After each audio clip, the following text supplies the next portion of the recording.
皆さんごきげんよう、上川薫です。今回取り上げる話題は中東情勢です。中東では今、イスラエルがイスラム武装勢力ハマスとの間における停戦合意に基づき、一旦戦火が収まっているところです。そして、お隣シリアにおいても、アサド政権が倒れた以後、シャーム解放機構 HTS を主導とした新政府発足に向けての動きが続いています。この2つの動きが共にロシアにとって不利な状況を生み出していることについて取り上げていこうと思います。主な話題としては、イスラエルがイスラム武装勢力ヒズボラから奪ったロシア系の兵器をウクライナに支援しようとしている話。もう一つが、シリアに駐留していたロシア海軍なのですが、その港の賃貸契約をシリアの新政府が更新しないことを明らかにしました。これによってロシアが東地中海における母港を失うこととなります。今回はこの2つの話題を中心として解説していきます。まず最初に場所の確認からいきましょう。今回話題にするのはイスラエル・シリアです。シリアにはアサド政権があった時代、ロシア軍が海軍基地と空軍基地、そしていくつか陸上部隊の兵士たちも点在していました。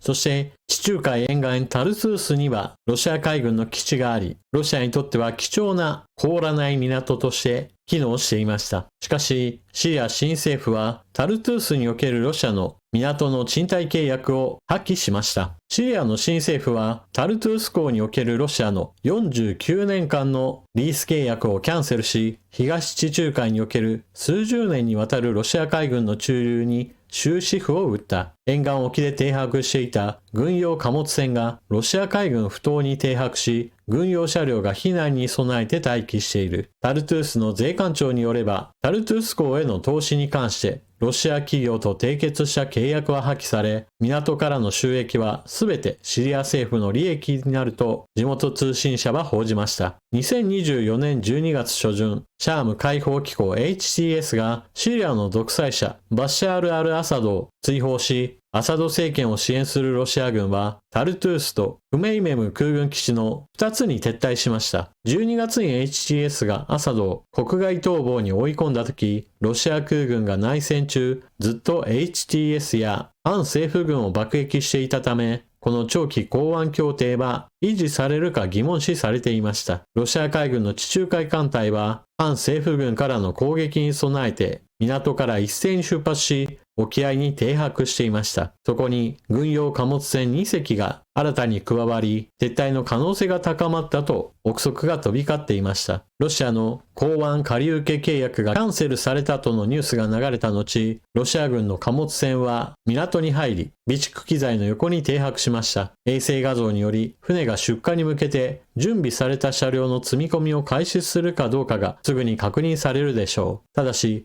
次の目的地がロシアなのか、地中海の別の場所なのかはまだわかりません。この地域にはロシア海軍にとって同等の代替基地はないとイギリス軍情報部は声明で述べた。ロシア政府にとってアフリカの自国軍と民間軍事会社の両方を後方支援する能力とアサド政権崩壊による評判の失墜を抑えることがほぼ間違いなく最優先事項となるだろう。シリアの港湾にもう一つの重要な変化がもうすぐ訪れるかもしれない。HTS が内戦後期にアサド政権を支えた麻薬密輸産業を解体しつつある兆候が早くも見られています。違法な覚醒剤の製造と輸出はアサド一家とシリア軍に1500億円規模の収入をもたらしました。アサド大統領の弟マヘル・アサドの指導のもと、シリアはカプタゴンとして知られるアンフェタミンの世界最大の輸出国となっていました。小さな黄色い錠剤は中東全域でよく見られるようになり、イスラム国などのテロ組織に好まれていました。安全保障研究者によると、ラタキアはカプタゴン産業にとって麻薬製造に必要な原料を輸入する主要港だった。輸出品のほとんどはヨルダン国境を越えて密輸されたが、タルトゥースやラタキア経由で発送された海上貨物の中にも相当量が隠されていた。シリアにアサド政権があり、そしてアサド政権を支えていたロシア軍が海軍基地と空軍基地と、そして陸上兵力もシリア各地に点在させていたことから、この地域に対する睨みを利かせていました。アサド政権にしてみれば、ロシア軍は自分たちに戦力を提供してくれる貴重な存在でした。特に航空機による反政府軍への爆撃は非常に有効でした。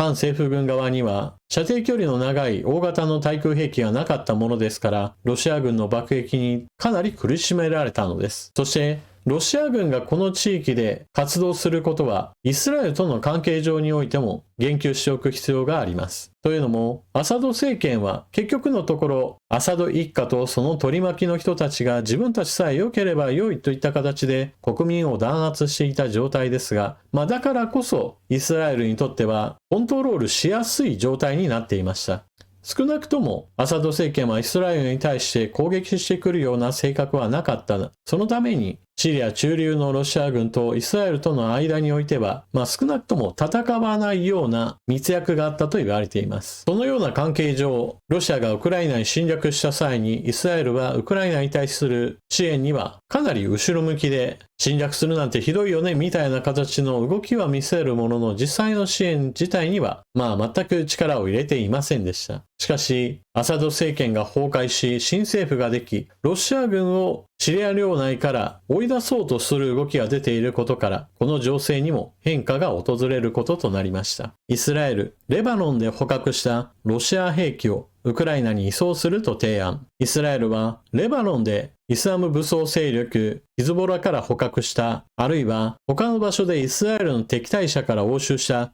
ロシアの武器をウクライナに移送することを申し出た。在イスラエル・ウクライナ大使館が公式 Facebook ページでこれを報告した。駐イスラエル・ウクライナ大使とイスラエルの外務副大臣との間で会談が行われた。会談中、大使はイスラエル国防軍が押収したロシア製武器をウクライナに移送するという申し出に感謝の意を表したと公表された声明では述べられている。ウクライナ側はイスラエルの取り組みは双方にとって共通の脅威に対する認識を確認する重大な一歩であると強調した。大使館はこの提案が前向きな決定を受けることへの期待を表明した。2024年の秋、イスラエル軍はレバノン南部で武装勢力ヒズボラの地下基地を発見した。この施設はヒズボラの部隊の司令センターとして使用され、ロシア兵器を含む様々な種類の武器の保管場所としても機能しました。発見された武器にはロケット弾、迫撃砲弾、カラシニコフ突撃銃、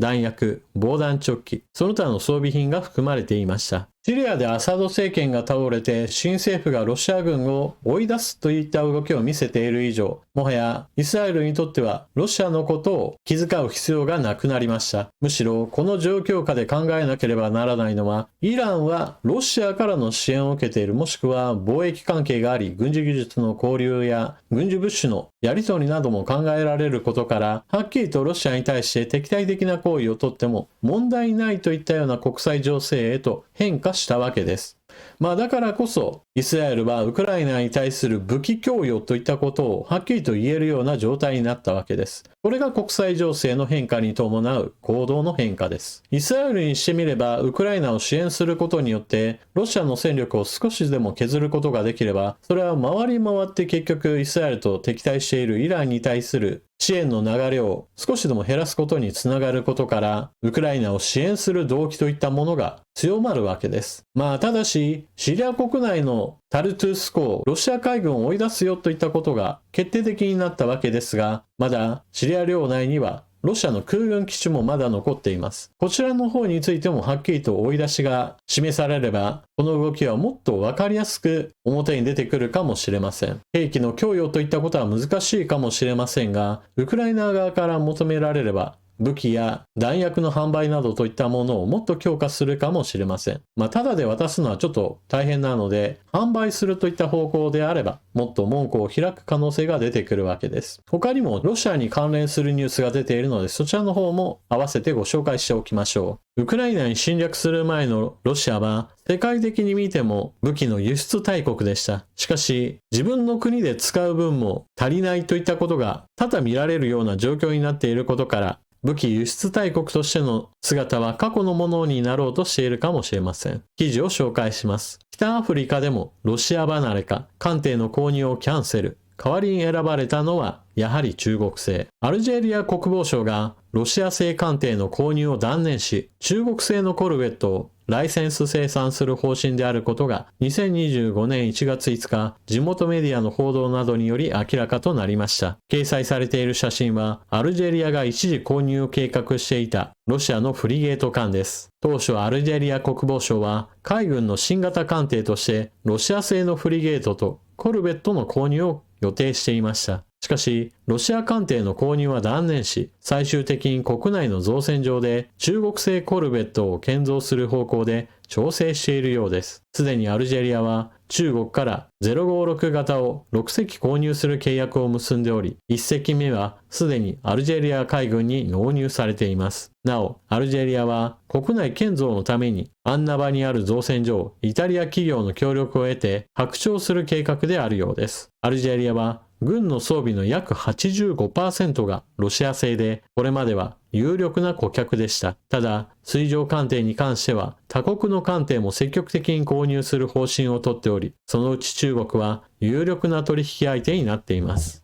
アルジェリアは地中海に面しているアフリカの国で、リビアのお隣となります。ちなみに、シリアのタルトゥース港を追われたロシア軍は本国に帰るか、もしくはリビアの武装勢力に身を寄せるのではないかと言われています。そのぐらいアフリカ大陸に対しては、ロシアはある程度の影響力を残してはいるものの、従来の勢力はやはり陰りを見せているのでしょう。記事の中にもあったように、アルジェリアでは多くのロシア製兵器を購入していたわけですが、中国製へと購買意欲が湧いているようです。ロシア、中国どちらもどんな政治体制であろうともあまり気にしないで兵器を輸出する国なので、より買いやすい方からの購入を進めるのでしょう。これはこれで中国の影響力拡大といったものを警戒しなければならないわけですが、少なくともロシアの外貨収入、そして未来のお客さんとしてのアルジェリアが少しずつ離れているということは、ウクライナ情勢に関してはプラスに働くはずです。長い目で見ての話ではあります。最後に、せっかくイスラエルの話もしたので、一時停戦がなった後のニュースについて取り上げておきましょう。イスラエル軍トップが辞意表明、ハマス襲撃で隕石。イスラエル軍のハレビ参謀総長は、2023年10月のイスラム組織ハマスによる奇襲攻撃を防げなかった責任を取るとして辞任すると表明しました。ハレビ氏に対しては、ガザでの戦争指揮が甘すぎたとして、財務省ら政府内の強硬派からしばしば批判の声が上がっていました。ハマスによる奇襲攻撃の責任をめぐっては、すでに数人の軍高官が辞任。軍南部司令部のヤロン・フィンケルマン少将も辞任を表明しました。ちなみに今は停戦がなっているわけですが、ハマスが壊滅したわけでも全滅したわけでもありません。停戦の取り決めに従って、ハマスが取っていた人質が解放された際にも、ハマス側の戦闘員たちがわらわらと現れてきて、国際ニュースにも載るような形で姿を見せていました。イスラエル軍の攻撃に伴って、ハマスに所属していない人たち、一般人もかなり亡くなっていることから、イスラエルに対する反感は、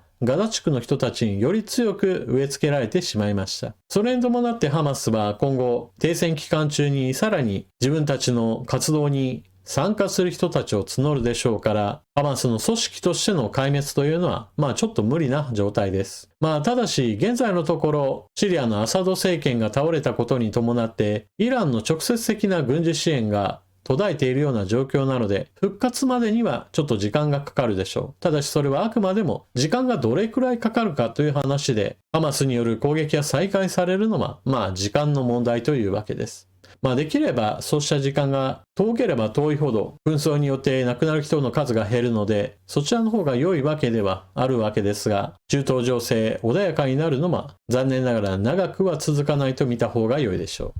う。ちなみにハマスによる越境攻撃が成功してしまったその理由としては、現在ではイスラエル軍のハマスに対して情報収集が足りず甘く見すぎていたといったところが指摘されています。ハマス側は盗聴されているといったことを前提として電話やメール、インターネット上でのやり取りなどを一切行わず、全て証拠の残らないような人伝えのような形での情報連絡を取り、作戦の準備を進めて決行まで至ったと言われています。どこまで本当なのかといったことは、現在のところ検証しようがないわけではあるものの、ハマス側が奇襲を成功させてしまったという事実がある以上、その責任をイスラエル側の高官たちが取らざるを得なかったというのは、被害の規模を考えれば当然とも言えます。逆に言えばしっかりと情報を収集できていたレバノンのイスラム武装勢力ヒズボラに対しては徹底的な攻撃に成功しています。ヒズボラの高官たちがどこに潜伏しているかを完全に把握してバンカーバスターをはじめとした地下施設攻撃などもほとんど成功させ、主要人物を移送することに成功しています。ヒズボラに関してもやはり壊滅したからといってこのままなくなるかといえばそうではなくて、時間がかかれば再び組織は再建され、イスラエルとの戦いに戻ってくることでしょう。こちらもまたやはり時間の問題というわけです。イスラエルを中心として見た場合においては、まだまだ紛争の種はどこにでもあるような状態で、非常に長い平和な時期といったものはちょっと期待できないでしょう。中東情勢についての解説は、あまり頻度は高くない予定ではあるものの、何か大きな動きやもしくは注目すべきニュースが入った場合においては、これからも時々取り上げると思います。それこそ日本の地上波ニュース報道では全く取り上げることのないような状態の話が多いので、これからも動画にしていけたらなと思っています。というわけで今回の動画はここまで。最後までご視聴いただきありがとうございました。チャンネル登録していない方はぜひともこの機会にチャンネル登録よろしくお願いします。そして情報の整理整頓に役立ったなと思われる方は他の方にこのチャンネルをお勧めしたり、スーパーチャットで応援してくれると嬉しいです。それでは次の動画でまたお目にかかりましょ